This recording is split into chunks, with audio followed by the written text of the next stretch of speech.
University. My responsibility was project leader or the senior project engineer. We began to work on the design of a microchip that, when it was completed, was 0.75 millimeters in diameter, 7 millimeters long. It was the size of 1/4 of a grain of rice. Again, I want to say that I was not a Christian and there were no Christians there. They said they wanted this to have a power source and be able to emit a signal.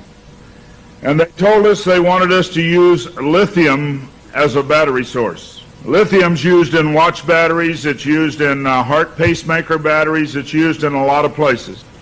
I designed into this microchip a little charging circuit that would charge that battery. This sounds like a lot of technical things coming together, but if you'll bear with me 1 minute, you'll see what God has laid out about this microchip.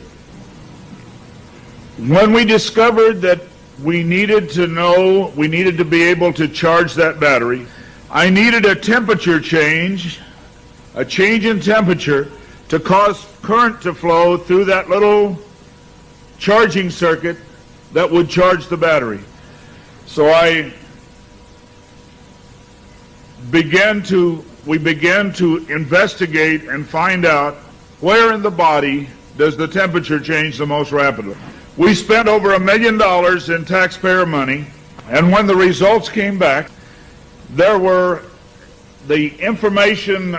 a lot of information. We divided it up amongst 3 teams and then came back together with that information. It was determined that there were 2 places in the body that were ideal for the microchip.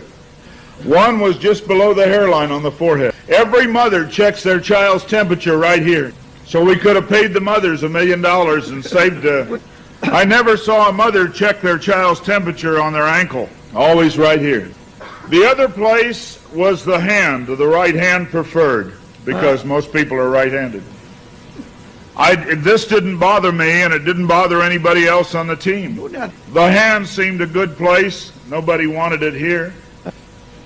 And so the design work, everything was completed. The microchip was done.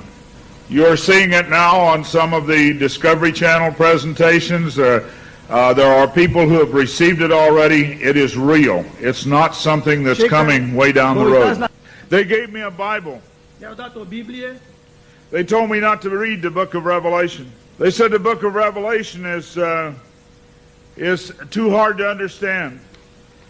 So I waited, and I didn't read the book of Revelation for quite some time. Then one day I came to Revelation 13, verse 16. And he caused us all, both small and great, rich and poor, free and bond, to receive a mark in their right hand or in their forehead. I didn't like what I saw. I went back and looked up the word mark. I went to the Strong's Concordance, and I found that John had used 3 words for the word mark. Charagma, charicature, and charax. That was from the Greek. I looked at those words. They talked about a scratch or an etching. They talked about a lot of things. And I said, God, this isn't it. We didn't do it. He said, go to the word for 666. The word is chixastigma. In the Greek, it says to go to 4742 as a cross. The last half of the word chixastigma. And when I looked at what it says stizo, i.e. to stick, to prick, a mark incised or punched into for recognition of ownership. I thought about the little injection tool. The end of it is called an incisor.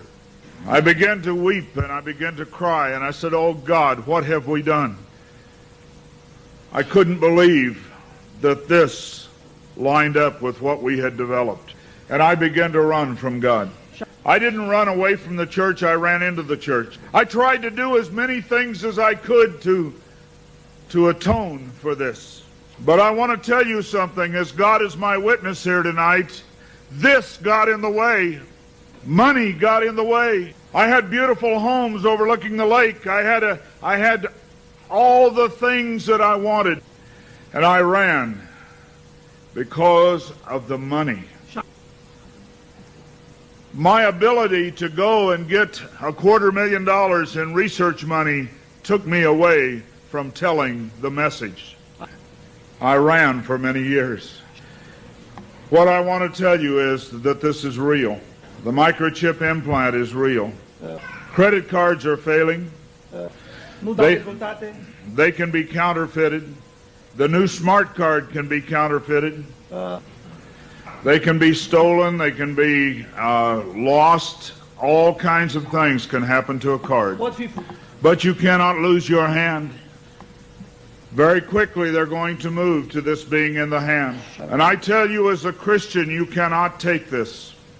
No matter what anybody says, God's Word says you cannot take it. No matter what they try to talk you into, God's Word says don't take it. In Revelation 14, verse 9, and the third angel followed them, saying with a loud voice, if any man worship the beast in his image, and receive his mark in his forehead or in his hand, the same shall drink of the wine of the wrath of God, which is poured out without mixture into the cup of his indignation, and he shall be tormented with fire and brimstone in the presence of the holy angels and in the presence of the Lamb.